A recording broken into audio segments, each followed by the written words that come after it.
What would you do if your team was losing 3-0 at half-time in the Champions League final? Most fans would head for the exits. Most players would mentally check out. But some teams don't understand the meaning of impossible.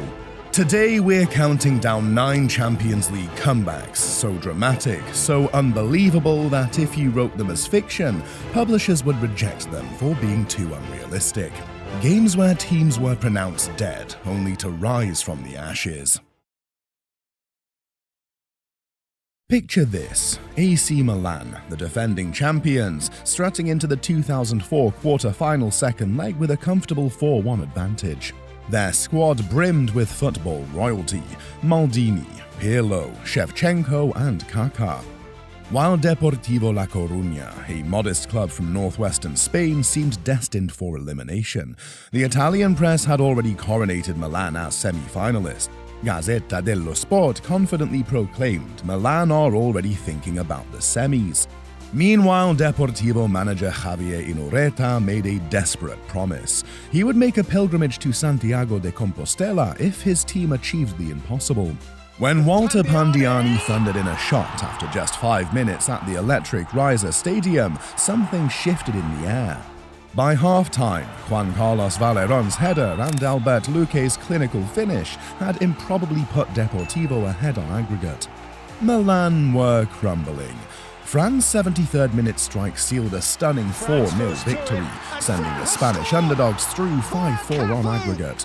The miracle of Riser had materialized against all logic, humbling the mighty Galacticos and proving that in football, mathematical probability sometimes bows to human determination. While Deportivo defied probability in 2004, 7 years later an Italian club would show how ancient Rome's legacy of impossible conquests lives on.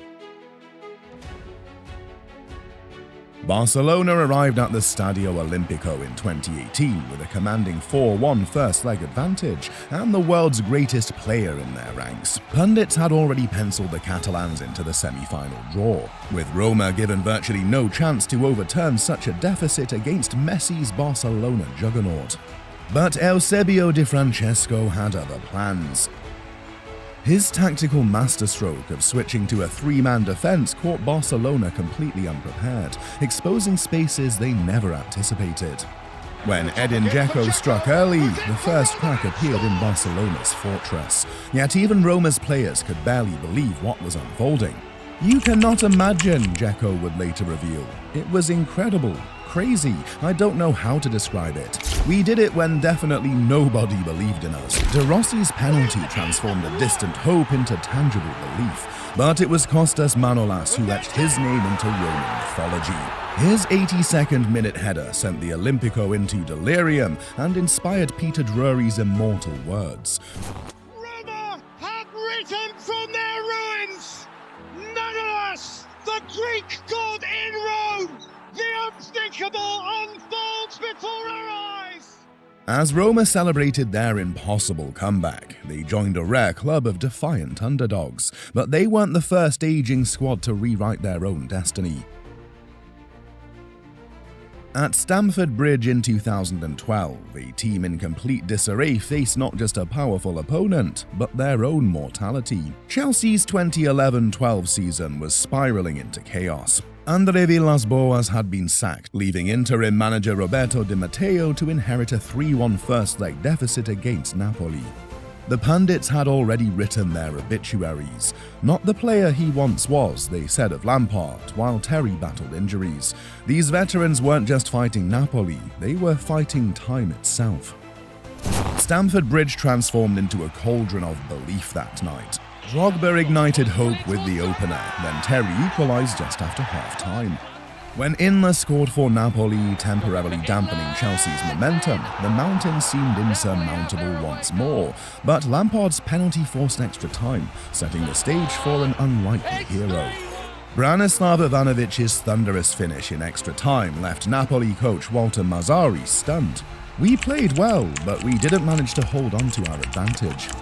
The veterans, dismissed as past their prime, had somehow engineered one last moment of brilliance against overwhelming odds. While Chelsea's veterans had experienced the triumph of defying odds, history had previously cast them in the opposite role.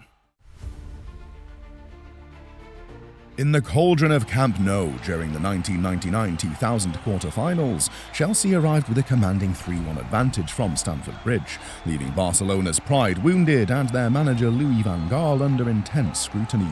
The Catalan press fueled the fire of redemption, creating an atmosphere where 98,000 Barcelona fans transformed the stadium into an intimidating wall of noise. Yet Chelsea's early strategy seemed perfect when Andre Flew silenced the crowd with a stunning away goal. With Barcelona now needing 4 goals to advance, even the most optimistic Catalans must have questioned if their team could overcome such an astronomical challenge. But Barcelona's star-studded lineup featuring Luis Figo and Rivaldo refused to surrender. What followed was a masterclass in determination as they methodically dismantled Chelsea's defense. The Spanish giants unleashed an attacking onslaught that culminated with Dani Garcia's extra-time strike, sealing a remarkable 5-1 victory and a 6-4 aggregate triumph that left Gianluca Vialli's men utterly devastated.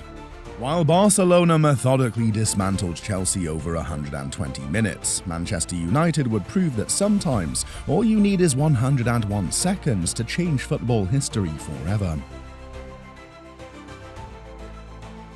The 1999 Champions League final at Barcelona's Camp Nou stadium had reached its dying moments, with Bayern Munich comfortably leading 1-0 through Mario Basler's early free kick. The scene was set for heartbreak. As the fourth official indicated 3 minutes of stoppage time, some Manchester United supporters began streaming towards the exits, convinced their European dream was over. Meanwhile, on the sidelines, Bayern officials were already preparing the celebration, some even tying ribbons to the trophy in anticipation of their victory. In this moment of apparent defeat, Sir Alex Ferguson made his final desperate gamble. His instructions to substitutes Teddy Sheringham and Ole Gunnar Solskjaer were crystal clear: push forward, take risks, and abandon traditional tactics. As United won a corner in the 91st minute, even goalkeeper Peter Schmeichel ventured forward in a last act of desperation. What followed became football legend. Ryan Giggs' scuffed shot fell to Sheringham, who swept the ball into the bottom corner. "Manchester United are still alive here," exclaimed commentator Clive Tildersley as the stadium erupted. But the miracle wasn't complete. Just 101 seconds later, another corner, another chance, and Solskjaer stretched to poke home the winner. The Camp Nou witnessed Manchester United's famous triumph in 1999, but 18 years later, this hallowed ground would host a comeback that defied not just the odds, but the very laws of football probability. Barcelona faced a monumental 4-0 first-leg defeat against Paris Saint-Germain, a chasm no team in Champions League history had ever overcome. Before the match, Luis Enrique stood alone in his conviction, boldly declaring, "We can score 6 goals if they can score 4. His players initially struggled to share his unwavering faith, but the atmosphere began to shift just 3 minutes into the match, when Luis Suarez found the net, planting the first seed of possibility. As Barcelona continued their assault, the scoreboard reflected a promising 3-0 lead. Then came the crushing blow, Edison Cavani's 62nd minute strike that meant Barcelona now needed 3 goals in the final 25 minutes. The mountain had become a vertical cliff. By the 88th minute, that cliff remained unscaled. The situation appeared so hopeless that sections of the Camp Nou began to empty. Fans filing toward exits, unwilling to witness the final moments of elimination. What they missed was nothing short of football alchemy. Neymar sparked the impossible with a curling free kick in the 88th minute, followed by a penalty 2 minutes later. Still, Barcelona needed one more. In the 95th minute, as hope hung by the thinnest thread, Sergi Roberto lunged to meet a desperate cross, sending the ball into the net and the stadium into delirium. La Remontada was born, a term that would forever symbolize the night when impossible simply ceased to exist. The same Barcelona that had engineered football's most implausible comeback would soon experience the crushing weight of being on its receiving end. At Anfield in 2019, Liverpool faced a scenario that statisticians, pundits, and even their own supporters considered mathematically impossible, overturning a 3-goal deficit against Messi's Barcelona without 2 of their attacking stars. The visitors arrived with an air of inevitability. Their first-leg dominance had been so complete that Barcelona players openly discussed their plans for the final. What they couldn't account for was the wall of sound that awaited them. Anfield's decibel levels reached a thunderous 100 decibels, creating an atmosphere that would become its own tactical advantage. Klopp's pre-match words revealed his philosophical approach to the impossible. If we fail, let's fail in the most beautiful way. Just try it, and if we can do it, wonderful, and if not, then fail in the most beautiful way if you want. This freedom from fear manifested just 7 minutes in when Divock Origi capitalized on a rebound, planting the first seed of doubt in Barcelona's minds.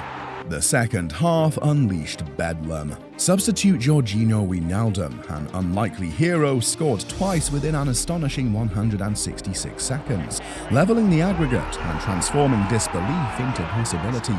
But it was Trent Alexander-Arnold's moment of audacious improvisation that would be eternalized. Spotting Barcelona's defense disorganized during a corner, the young right-back quickly delivered a pass that Origi swept home, completing a comeback that left the mighty Barcelona shell-shocked. On May 8, 2019, in the Johan Cruyff Arena, Tottenham Hotspur produced one of the most breathtaking comebacks in Champions League history. Trailing 1-0 from the first leg, Spurs faced an Ajax side brimming with confidence after eliminating Real Madrid and Juventus. Their task became even more daunting when Matthijs de Ligt's early header and Hakim Ziyech's stunning strike put Ajax 2-0 up on the night, 3-0 on aggregate by half-time. Spurs looked finished. But the second half belonged to Lucas Moura. In the 55th minute, he latched onto Dele Alli's pass and coolly finished past Andre Onana. Just 4 minutes later, he reacted fastest to a loose ball in the box, turning and firing home to make it 2-2 on the night. Suddenly, Spurs believed. Ajax, shaken, nearly restored their lead when Ziyech struck the post, but Tottenham kept pushing. As the game entered stoppage time, their dream hung by a thread. Then, in the 96th minute, history was made. A long ball fell to Ali, who flicked it into the path of Moura. With ice-cold composure, he struck a low shot past Onana in the bottom corner. Bedlam. The Spurs bench erupted. Pochettino collapsed in tears, and Ajax players crumbled in disbelief. The final whistle blew. Tottenham were through on away goals. From the depths of despair, they had risen. Though they would lose to Liverpool in the final, their semi-final triumph remains legendary. A night of courage, resilience, and a hat-trick hero who delivered when it mattered most. What happens in a dressing room when you're 3-0 down in a Champions League final and your supporters have already begun their dejected journey home? At halftime in Istanbul, this wasn't a hypothetical question for Liverpool, it was their devastating reality. The exodus of red shirts from the stands told its own story, with televisions being switched off across Merseyside in homes where fans couldn't bear to witness the remainder of their humiliation. Inside that somber dressing room, Steven Gerrard transformed from player to prophet. His impassioned plea to teammates wasn't just about professional pride, it was about creating the impossible. Meanwhile, just down the corridor, Milan players were reportedly already congratulating each other, mentally polishing the trophy they believed was theirs. Rafa Benitez, keeping his analytical cool amid the emotional storm, made the tactical shift that would on to history. Introducing Dietmar Hamann and switching to a 3-5-2 formation neutralized Milan's midfield dominance that had overwhelmed Liverpool in the first half. This chess move on the football board created the platform for what followed. The 6 minutes that defied mathematics began with Gerrard's 54th minute header. Not just a goal, but permission for an entire fan base to dream again. When Vladimir Smicer struck just 2 minutes later, the impossible nearly became improbable. Then came the 61st minute, Xabi Alonso, missing his penalty, but following up to convert the rebound, completed the most astonishing sequence in Champions League final history. When penalties eventually arrived, Jerzy Dudek channeled Liverpool legend Bruce Grobbelaar's famous wobbly legs technique, a psychological masterclass that unsettled Milan's penalty takers and secured Liverpool's fifth European Cup under circumstances that mathematical probability insisted should never have happened. These legendary Champions League comebacks haven't just made history, they've transformed football culture itself. The phrase La Remontada has entered the global football lexicon, becoming shorthand for the seemingly impossible becoming reality. These dramatic reversals have fundamentally altered fan behavior and betting patterns. After witnessing Liverpool overturn a 3-goal deficit against Barcelona, bookmakers noted a significant increase in wagers on potential comebacks, even when teams face daunting deficits. More profoundly, these moments have become cultural touchstones. When fans invoke Istanbul or La Remontada, they're not just referencing matches, they're summoning symbols of hope and resilience. These comebacks remain alive in football's collective consciousness, constantly reminding us that in the Champions League, belief can overcome any obstacle, and the final whistle only sounds when hope itself has been exhausted. As any football fan knows, Liverpool Football Club has a rich European history, featuring in some of the competition's most legendary matches and being crowned champions 6 times. But what happens when they come up against a team who has dominated the English Premier League in recent years? Check out this next video to see some of the highest scoring and most pivotal matchups against one of their biggest rivals, Manchester City.